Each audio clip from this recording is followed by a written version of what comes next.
Hey everybody, happy Wednesday. Thank you for joining us. My name is Mark Medeiros and I'm the Community Engagement Manager for Peninsula Open Space Trust, also known as POST. Before we start today, we wanted to acknowledge the difficult time that we're in, not only with the COVID crisis, but with the ongoing conversation nationally around equity, racial equity, and justice for Black communities across this country. We know so many of us are feeling the impacts heavily this week. And honestly, we discussed whether we move forward with hosting this event today, but we decided that this discussion is important and it's also very inspiring and a positive example of how we can move forward as a community here in the Bay Area. So before we go into the talk a little bit, I wanted to share, for those of you who are not familiar with Peninsula Open Space Trust, we have been around since 1977, and in that time we've protected almost 80,000 acres of open space, mainly in San Mateo, Santa Clara, and northern Santa Cruz counties. We do this work for the benefit of all people who live here in the Bay Area. Much of this land is now part of San Mateo County Parks, Santa Clara County Parks, the Mid-Peninsula Regional Open Space District, Santa Clara Valley Open Space Authority, also California State Parks, and the Naughton-Edwards National Wildlife Refuge. So POST is there as a private 501c3 nonprofit partner to support all these public agencies as we seek to open up land for the public to enjoy, to learn from, to be inspired by, and to provide these important benefits like clean air and water for all of us. Of course, this is thanks to a community of thousands of people who support POST and organizations like us, donating every year so that we could accomplish this work. So that's a little bit about POST, but this talk today is not so much about POST. It is about the Amah Mutsun Tribal Band and the affiliated Amah Mutsun Land Trust. So today, POST has the great privilege of speaking to a community leader that many of you know well. His name is Valentin Lopez, and he's the tribal chair of the Amah Mutsun Tribal Band. So Valentin will be discussing the tribe's history, current projects, and the film Umunhum, which we recently screened. The Mount Umunhum, I'd love to hear from any of you who have been up there to Mount Umunhum and how you felt when you visited, whether you liked it. Mount Umunhum is this incredible place, part of the Mid-Peninsula Regional Open Space District now. And the film describes the literal and symbolic restoration of Mount Umunhum, the site of the tribe's creation story, located here in the South Bay. The Amah Mutsun trace their ancestry and heritage through a time when the Spanish occupied their traditional lands and involuntarily held local native people in Mission San Juan Bautista and Santa Cruz. Before that time, their peoples were of many distinct bands, villages, and communities. The Amah Mutsun work to conserve, steward, and restore cultural and natural resources within their territory, as well as research and teach traditional ecological knowledge within their community. So again, we're very excited to be hosting Val today. And with that, I'm going to bring Val in. How are you doing, Val? I'm doing very well. Thank you, Mark. Thank you very much. I appreciate the opportunity to speak at this event. Great. And so you're joining us from home today. Where's home for you? I live in Gull, which is south of Sacramento on the 99. Oh, great. Cool. Well, thank you for the time. I know you're a very, very busy man. And so we're going to go through a few topics here. For everybody who's watching, we're going to take a few questions at the end. So feel free to type them into chat at any time, and we'll try to select a few that are relevant to the most people. So with that, Val, I was going to ask you to just open it up with a little bit of history about the tribe and some of your current projects and priorities. Oh, I'll be happy to. My name is Valentin Lopez, and I go by Val, so you and others can call me Val. The Amah Mutsun are comprised of the descendants of the indigenous peoples that were taken to Mission San Juan Bautista and Mission Santa Cruz along the central coast of California. Our, a lot of people think that our history started with the mission period. They never hear of the native existence prior to the missions. Our people have been here for 12, 14, 15,000 years or more. And if you think of that in terms of generations, that'd be 800, 900, perhaps 1,000 generations or more that our people have been here. And our people and most Native Americans say we've been here for millennia. So that, 15,000 years, for example, comes from the anthropologists. It doesn't come from our oral traditions. We're going to talk about Mount Umunhum, but that's a place of our creation story, as you said, Mark. And Creator gave us the obligation to take care of Mother Earth and all living things.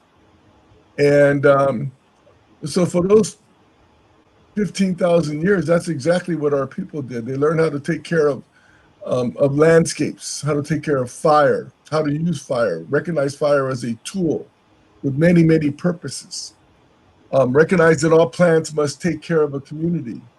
And that community includes taking care of the fungi, the insects, the birds, the four-legged, and human beings as well. And today, when I see that monoculture stuff, just fields of strawberries or orchards of almonds or vineyards, just miles and miles of landscape, I mean, that just breaks my heart, because that's nothing for the community that all plants have a responsibility to take care of. Our people learned that our plants provided our foods, our medicines, our basketry. It was our hardware store, our grocery store, our general store, our lumber yard. It provided everything.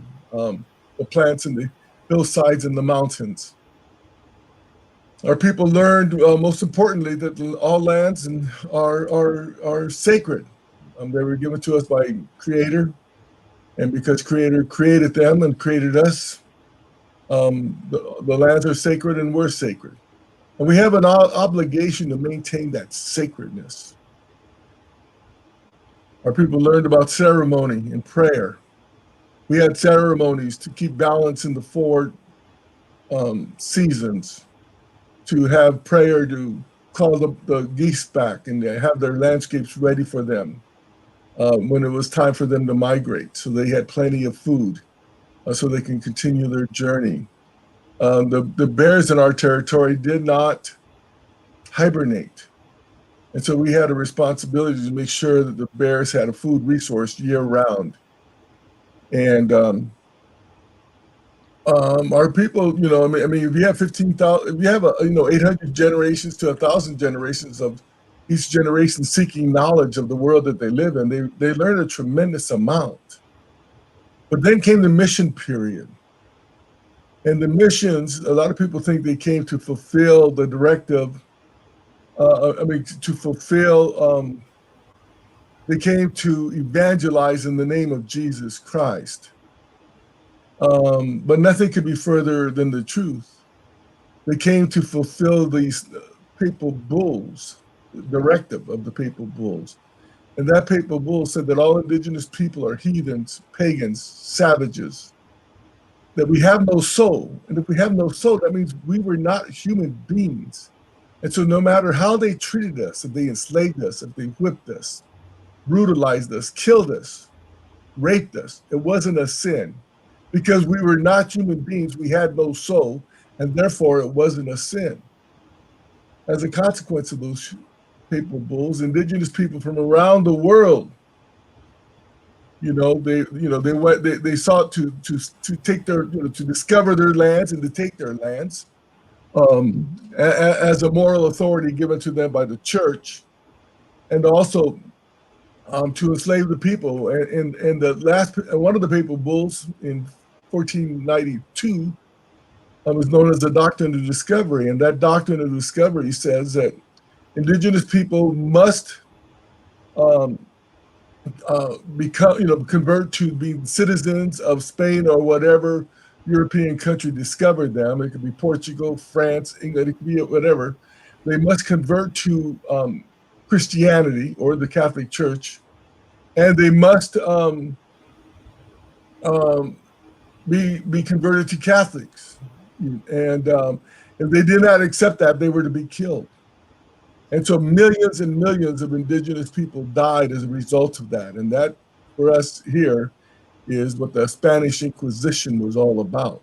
Just millions and millions of people died and had no value.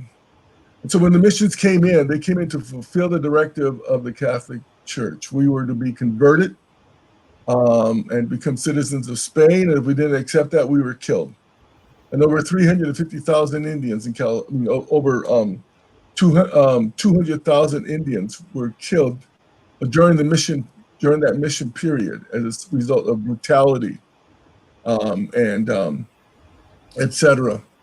So at the missions,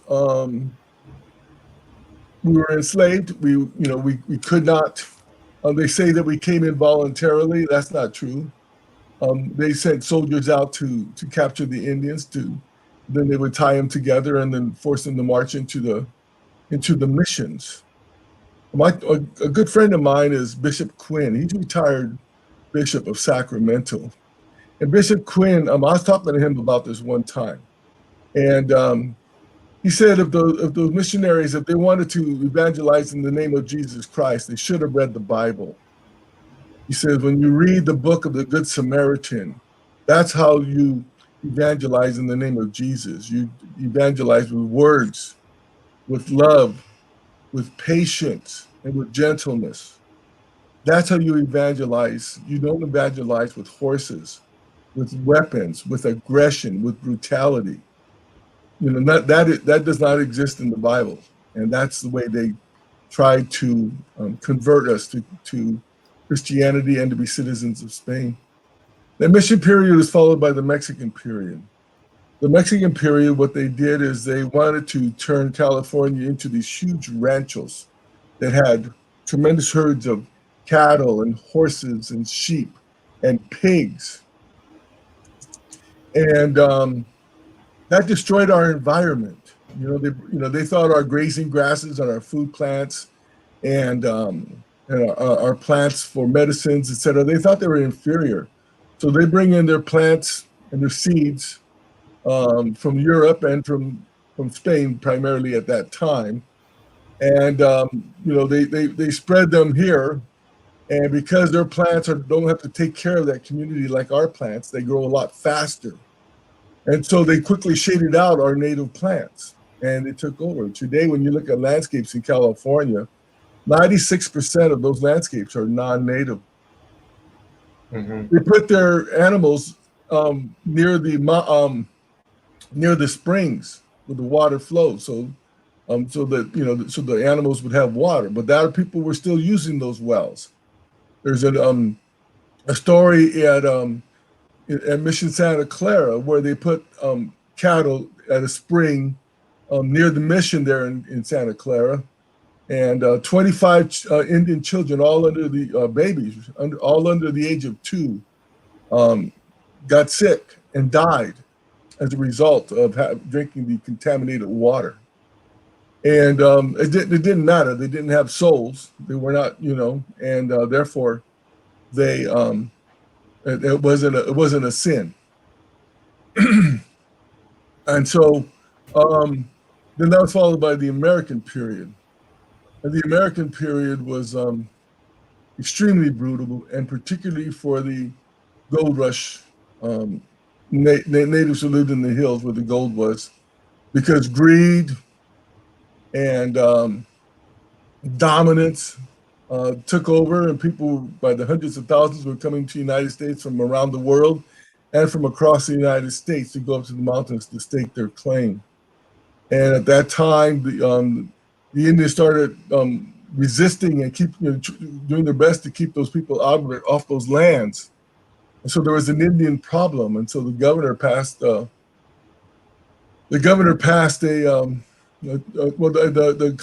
legislators passed a treasury bond to pay for the extermination of California Indians. And with that money, they paid bounty money, and they paid military expeditions to go to the mountains and hunt down the Indians and to kill them. They also paid money to allow the kidnapping of the Indians and allow them to be sold. So it wasn't unusual for them to kill the parents and to take the children and to sell them. Boys sold for $150 for a lifetime of hard labor. And girls, a lot of those people that came to strike up the gold and find gold, didn't bring families or girlfriends or wives or partners. And, so they were taking the little girls, the little Indian, the babies really, of the female Indians, and, just using them freely for sexual services. It was just a horrible, disgusting thing. And so, and that history just continued on, throughout the 1900s. It's a horrible, it's really tough growing up with those 3 brutal consecutive periods of colonization. How do we teach our children to have love, to have good identities, to hold on to our traditional spirituality and culture? All 3 of those periods of colonizers wanted to destroy our culture, our spirituality, our traditions, our customs, our humanity, our indigenous knowledge, etc. And so it was very difficult for our people. In the 1900s, in the early 1900s, people just lived underground and just looked for survival day to day, and just stayed alone, just stayed together without coming out into the open. And then in the late 1980s, we formed, we're a non-federally recognized tribe, but the government passed an opportunity to have federal recognition for the unrecognized and landless Indians. And so we formed a tribe, of tribal government, as we were required to. And we've been trying to find our legs to come back. And that's kind of the earlier history, the history that led us to where we are today.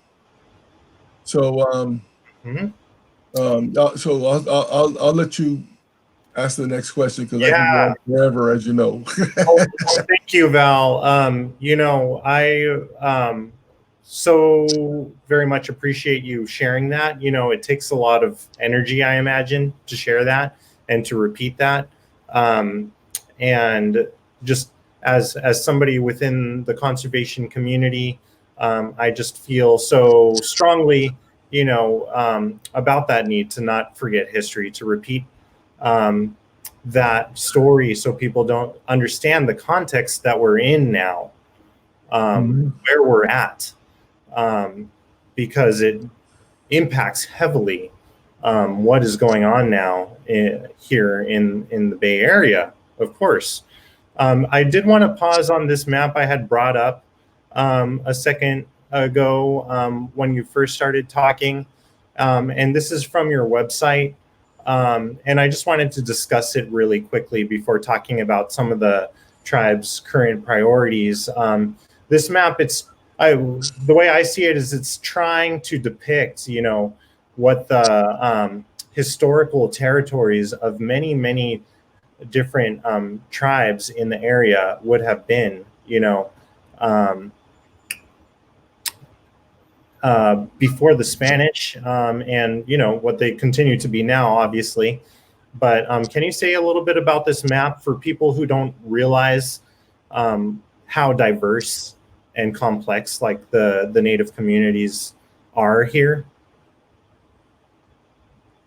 Yes, there were the central coast of California and inland to the Santa Clara Valley, etc.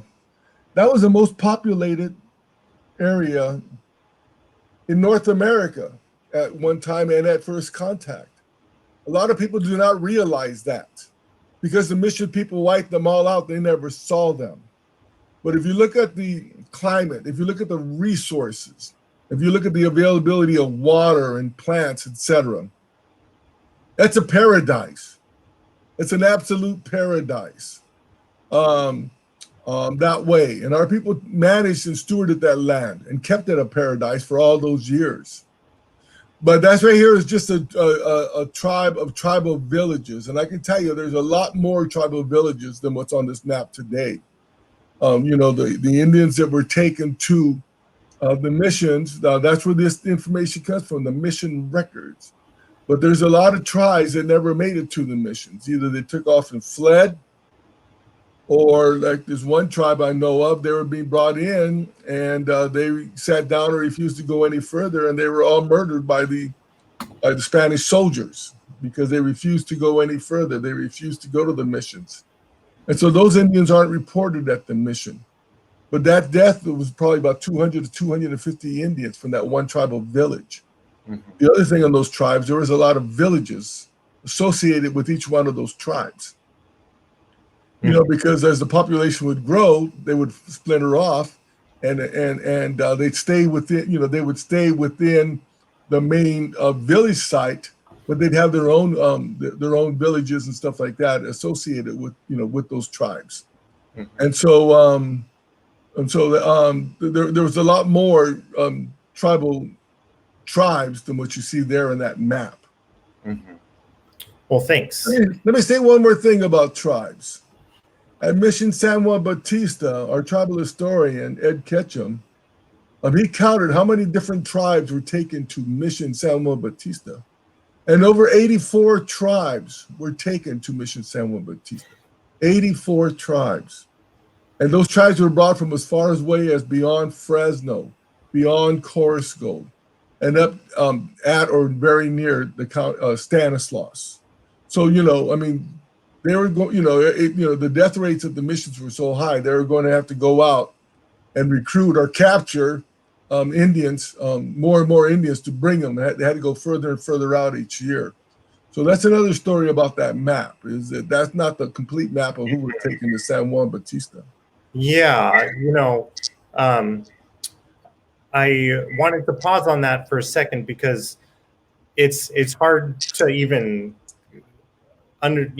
imagine what the complexity of all the communities were before the Spanish, but it helps at least for a lot of people. I'll just repeat, for a lot of people in the audience, they might just think, oh, the people who lived here were Ohlone. They haven't heard that there was, hundreds of different groups here. And so that in itself is something we wanted to make sure people walked away with, if they didn't know that.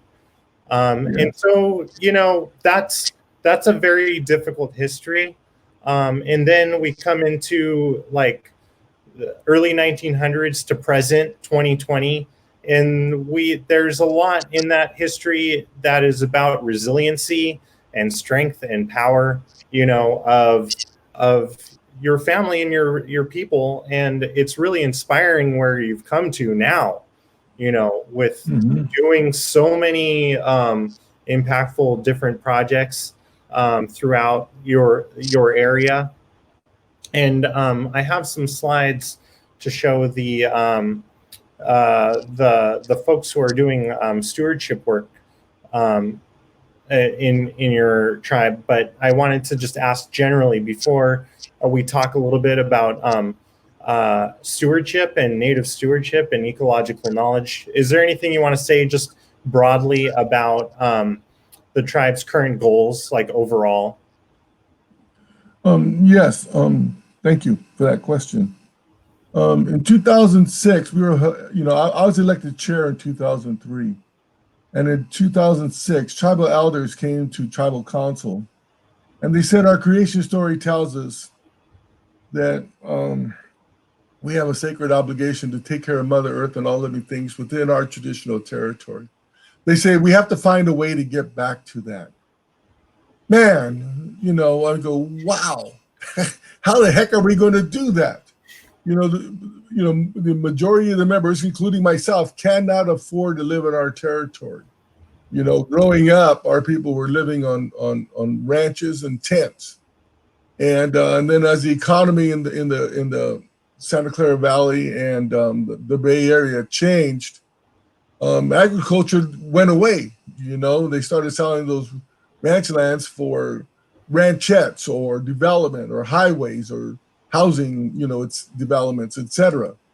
And so our people, they didn't have the education to survive in that new economy. And so they stayed with agriculture and they went to the valley and worked in Fresno and Hanford and Madera, etc. And so after the elders said, we have to find a way to get back, I go, how are we going to do that? We don't own 1 inch of land in our territory. The majority of members don't live there. We can't even afford the gas to get to our territory many times. How are we going to do that? But in our culture, when the elders say that, we have to find a way to get back to it, that's a directive. We have to find a way to get back to that. And so because of that, we did what we always do. We prayed, and we prayed as a tribe that we can, please allow us a way to find a way back. And then we get a call from the superintendent of Pinnacles, and he just transferred in from another park where he had a great relationship with the tribe. And he invited us in to become part of Pinnacles. And we recognized that could be the opportunity that the Creator was giving us, but yet at the same time, that was scary as all heck, because those 3 periods of colonization, they tried to destroy our knowledge. And we realized that we didn't have a lot of knowledge of our medicine plants and our basketry plants and our food plants. We didn't have a lot of knowledge about our songs and our cultures and our traditions and our ways. And we didn't want to seem phony there at the park saying this is it, and we have no idea what the heck we're talking about. And so we went to tribal council with that right there. And tribal council says, we have to recognize that it's not our fault that we lost, that we do not have that knowledge, that knowledge was forcibly taken from us. But we also have to recognize that we have an obligation to relearn that knowledge. And so that's what started us down the path that we have today. We made the relationship with Pinnacles, and then we made the relationships with state parks, and we made the relationship Bureau of Land Management and open space districts and land trusts and city and county parks. And we started getting involved. And then in 2012, we established the Amah Mutsun Land Trust. And the 4 goals of our land trust are to preserve and protect our cultural and sacred sites, to do research to restore our indigenous knowledge. And that could be archaeology, but a lot of the research includes talking to our elders, talking to elders from other tribes, talking to other traditional tribes that were able to maintain a lot of that knowledge. And then finally, we have one of our last leaders, Ascension Solorzano. She left 78,000 pages of anthropological field notes at the Smithsonian. And so we're going through those 78,000 pages. And she was a doctora. She knew about plants. She knew about our ceremonies, etc. So there's a wonderful, Wow. So that right there is probably our most important source for restoring knowledge. Based on the work we're on, we have no doubt that we'll be able to restore 90 to 95% of our knowledge so we can continue on the path of our ancestors, honor them, and to fulfill our obligation to Creator. So that's what we're doing today. Wow. That is amazing. And I am, really inspired by that story. I have a picture here that I'm going to share that really tells you, where we're at today. This is can you describe this group? Can you also say how many people are members of the Amah Mutsun Tribal Band, and a little bit about this picture here? Well, we have approximately 600 members in our tribe. And this picture, and I said we developed a stewardship corps. It was part of our land trust. And every summer we have 2 weeks of a summer youth program. And then we also have a summer internship program where we, invite our high school and college students to come on in and work side by side with our stewards. And it's a job, and they get paid, for 5, 6, 7 weeks in the summertime of working with our stewards and learning our culture, our traditions, helping us do the physical labor and stuff like that. So this right here, I believe, is taken at Quiroste, which is over near Año Nuevo. Well, it's part of the Año Nuevo State Park, and our stewards were out there cleaning, depleting invasive plants, taking out invasive plants. Manage this right here is hummingbird sage, and so they're cleaning up the hummingbird sage so they can get better light and produce better. And our people, here they're removing pampas grass, which is an invasive grass that's just horrible and very difficult to get out, and our stewards work on that. And a lot of other projects. And our stewardship has grown. Today we have 10 full-time stewards working there, and we have a full-time manager of our stewardship program. And they do great work, but they're not in the field today because of the COVID virus. Yep. Yeah. So that stewardship core, that's just so many different projects, and I imagine just like so restorative to be doing that work, now. And I did want to pause for a second again in terms of community education here. Many people did not know how complex communities of Native people are in the Bay Area. And another thing that I think a lot of folks watching may not be aware of, and you've spoken to it already, but I want to reiterate it, is that the biodiversity of California and the incredible, landscape that, Americans, Westerners were seeing when they came into California was due to thousands of years of very complex management by very different groups of people, knowledge that was developed over thousands and thousands of years. Active, thoughtful management of ecosystems by tribes. And so another thing that I just want to mention is, like, within the conservation community, there hasn't been a lot of that understanding that was what was going on. This is why we see, like, the diversity of the California floristic province with so many different native plants, so many different ecosystems. It was related to that history of people here. And now there's an effort to reconcile that, and to get to a better place of respect and deferring to Native knowledge, So I just wanted to share that. That's my understanding of that, and maybe some other audience members have not heard that before. Next we're going to talk about a specific project you've been working with Post on. Can I get 1 minute and say something? Go what you just said. Sorry to do that to you. Yeah, Our people were not hunters and gatherers.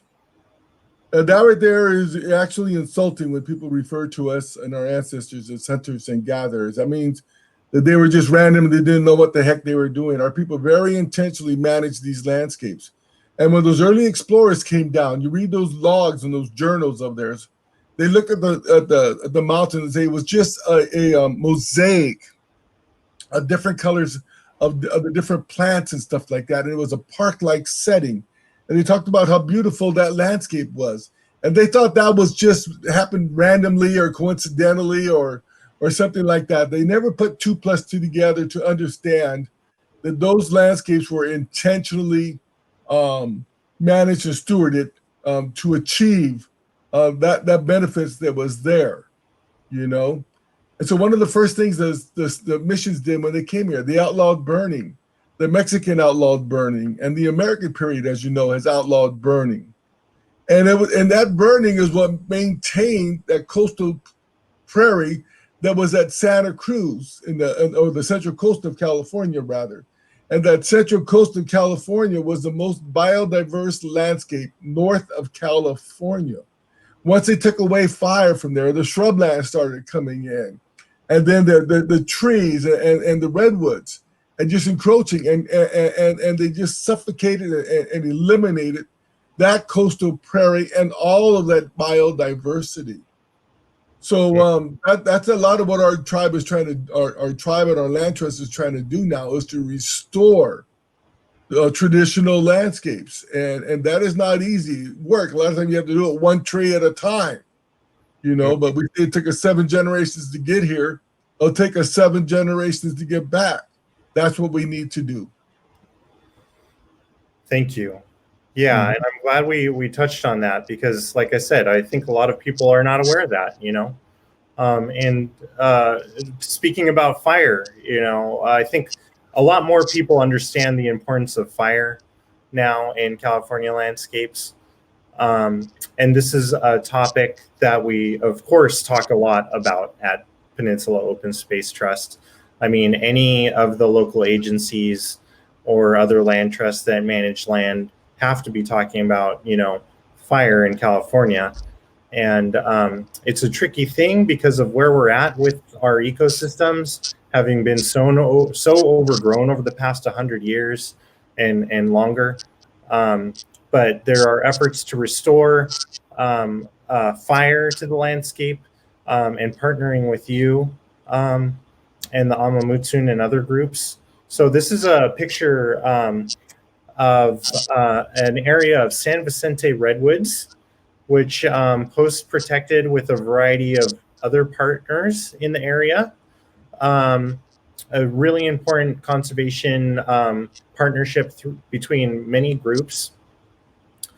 And here you are, Val, with an opening ceremony in partnership with CAL FIRE here to start a fire, a controlled burn to clean out understory in San Vicente redwoods. And I'm just going to share a couple of other images here of this project. Of course, we're very honored to have played a role in just supporting you as you, restore these practices to your territory. And I just wanted you to, reflect about the Stewardship Corps and this work, anything else you want to say about how important this work is to you guys and what it feels like to be engaged in it again. And maybe for the youth too, you've talked about it already, but any other thoughts about this? Yes, thank you. A lot of our tradition of stewardship is developing relationships with the land and with the plants and with the wildlife and the waters, etc. So by having the land trust and by getting out on the land such as we are here, it's allowing us to reconnect with the land, and that's doing a lot of healing from all the trauma that our people have experienced all those years. And so that right there is very important. All of our stewards are certified firefighters, and we hope to someday in the very near future to have our own crew and our own truck, so that we can go out and provide firefighting services and firefighter assistance where and when we can.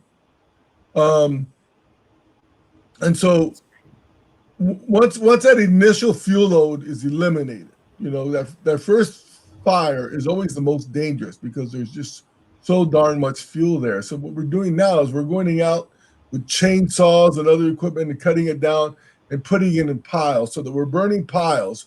We're not burning all of that fuel.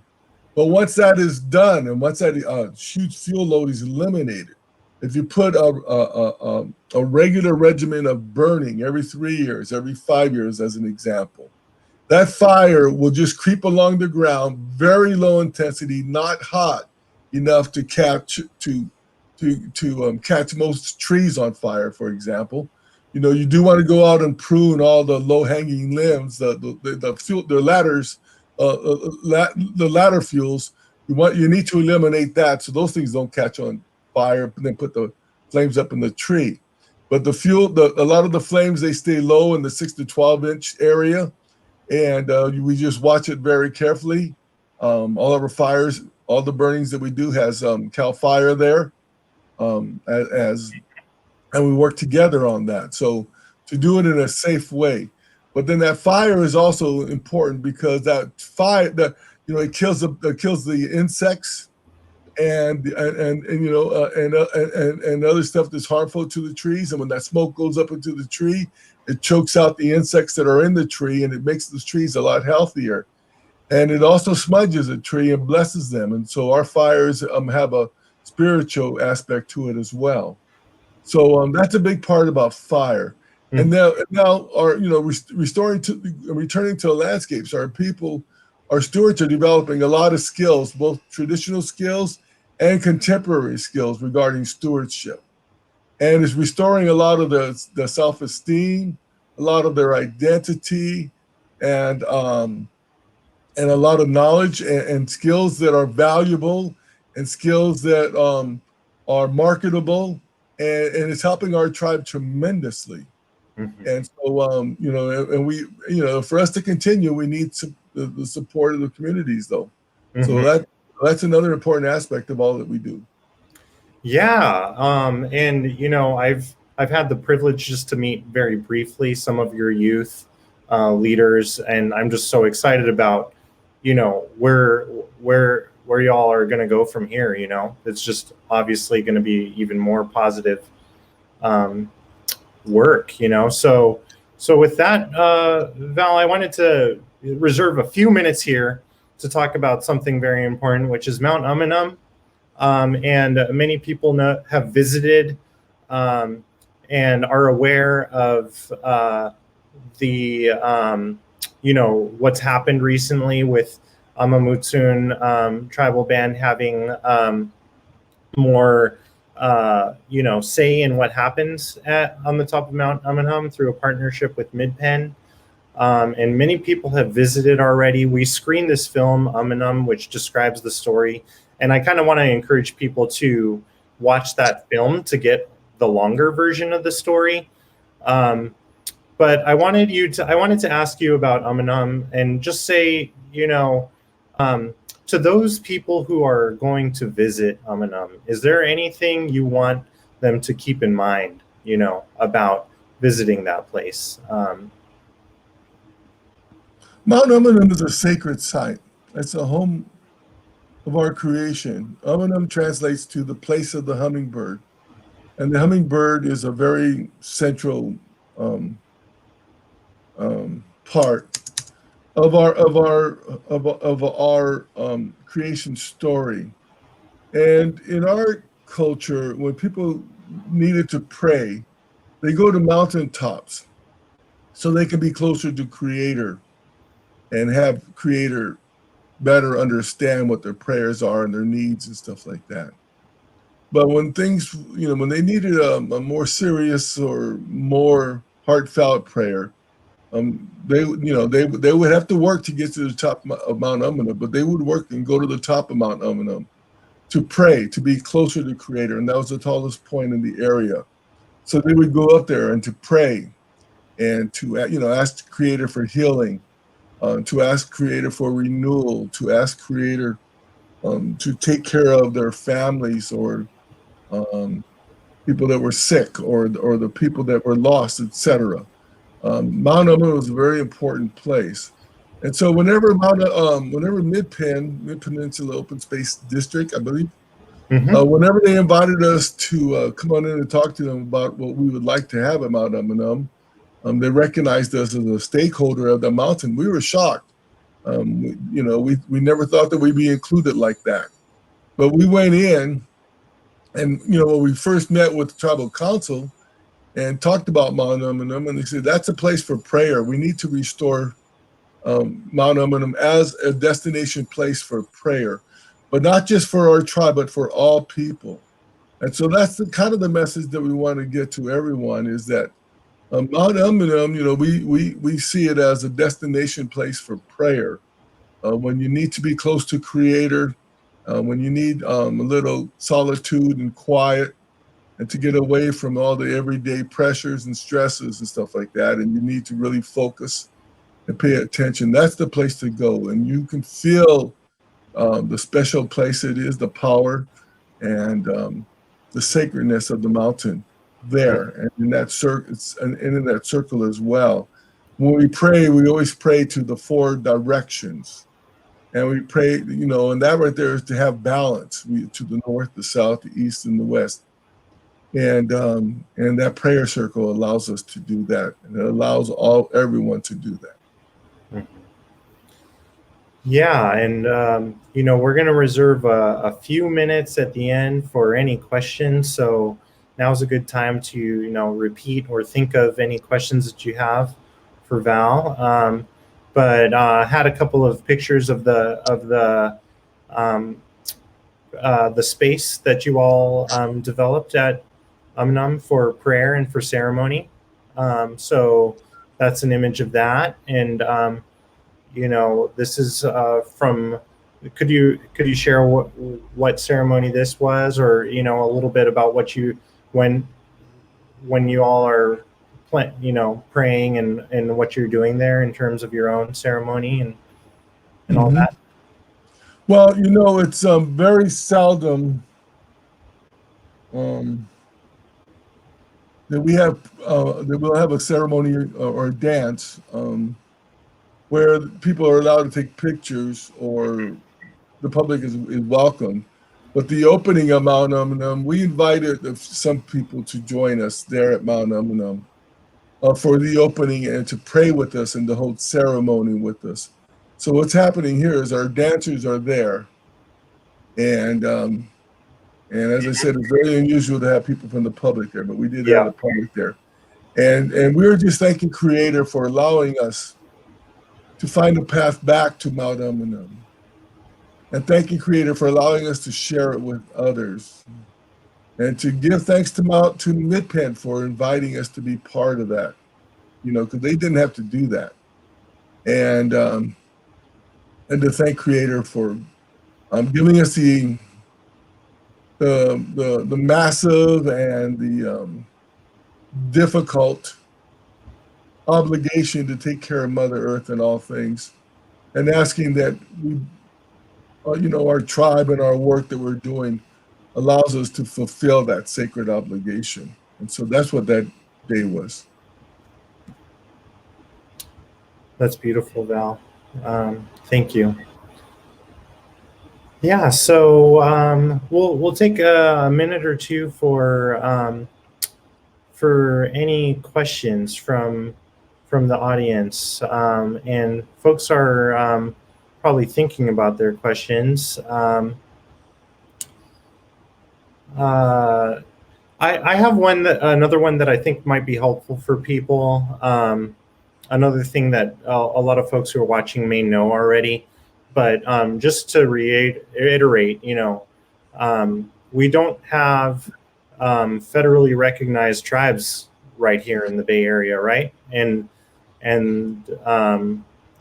there's a history there, and it impacts what you're able to do and how you're able to operate. And so maybe you could explain a little bit for people watching, like what the impacts of that are, maybe the reason for that, just briefly. I'll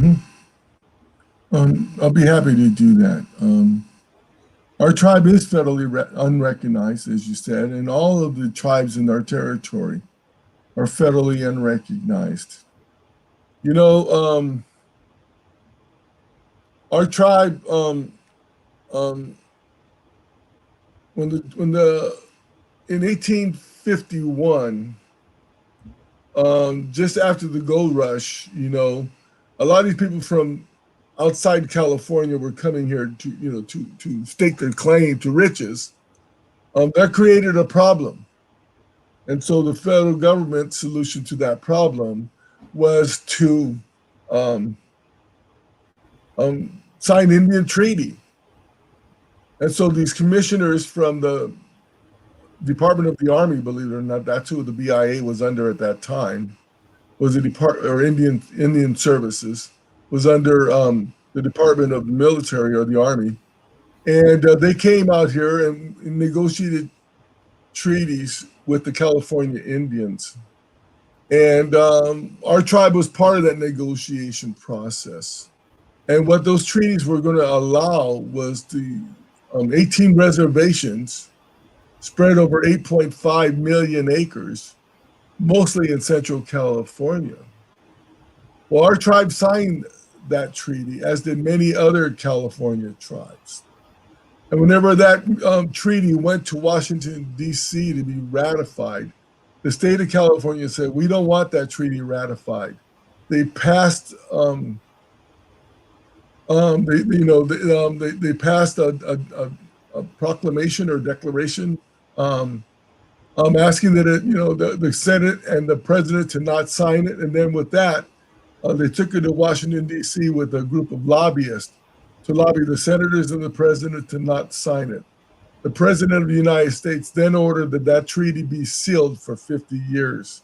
And so our treaty was never signed. But it's important for people to recognize that the state of California sabotaged that treaty. And that's why there are so many federally unrecognized and so many landless tribes in California. Mm-hmm. And that's the history there. Yeah.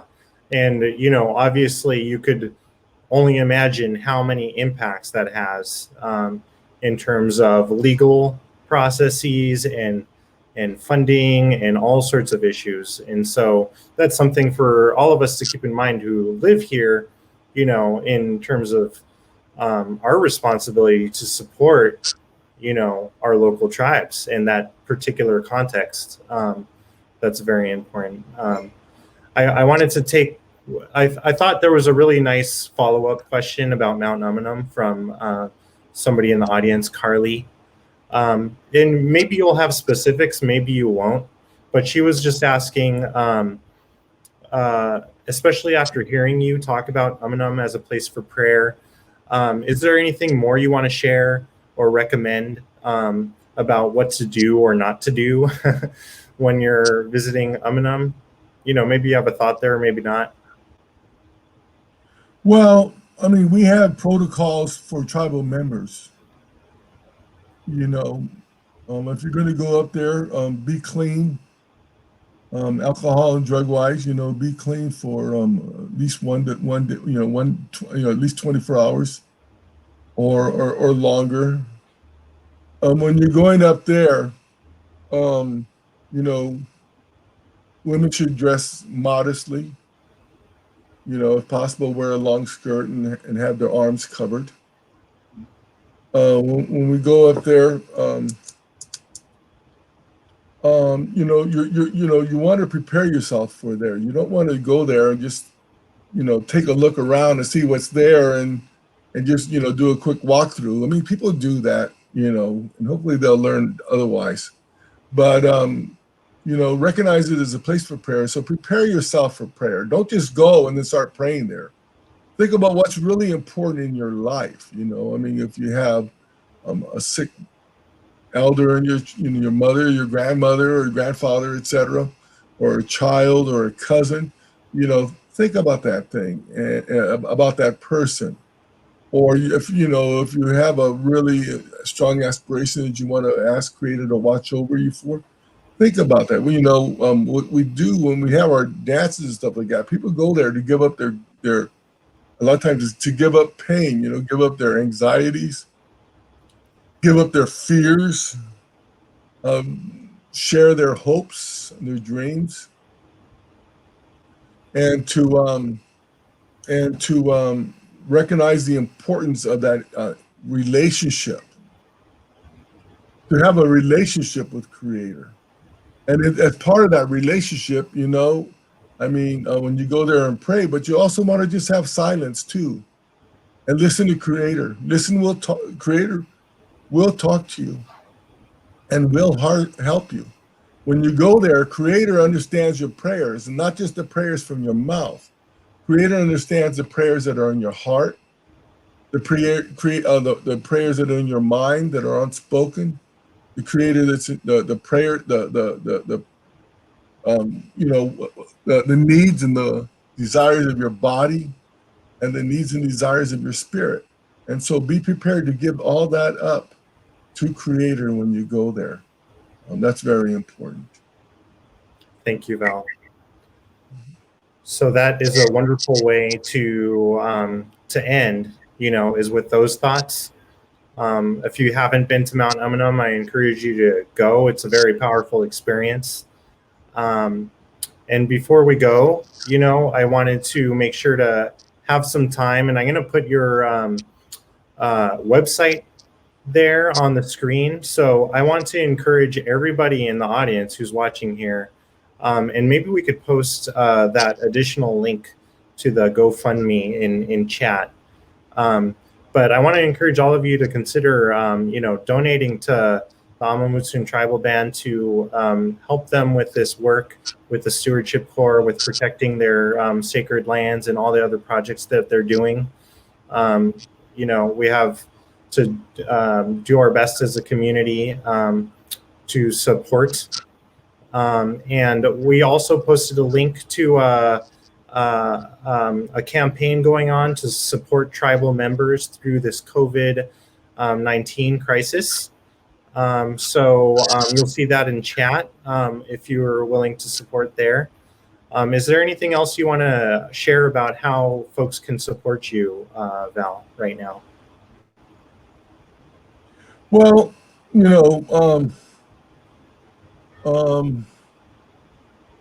can help by demanding that the truth be told about our history in the schools, at state parks, on the highways. Like, for example, the mission bells on the freeways. I mean, all that is a symbol of destruction and domination of Native Americans. We'd like those bells to come down. Help us protect our few remaining cultural and spiritual sites. There's very few of our sites, and we are fighting now very hard, to protect those sites, and we ask them to join us in that fight. Help us restore indigenous knowledge by helping our land trust so we can continue doing our work and our research. And help us with your prayers. We ask for that. All right, Val. Well, thank you so much on behalf of Post. It was an honor to speak with you. Thank you for the time. I know you're a very busy man, and thank you to all the work that everybody in your tribe is doing, including all the youth. It's really very inspiring, and we appreciate you very much. Thank you for joining us. Thank you very much, Mark. And prayers and blessings to all the people that are in the streets demonstrating now, protesting. Know their hearts and the prayers are with them. Yes, we mentioned that at the beginning, but of course, let's not forget, we know this is a hard time for all of you watching, and we're thankful for all of you who made the time to join us today. Thank you, Val. Cool.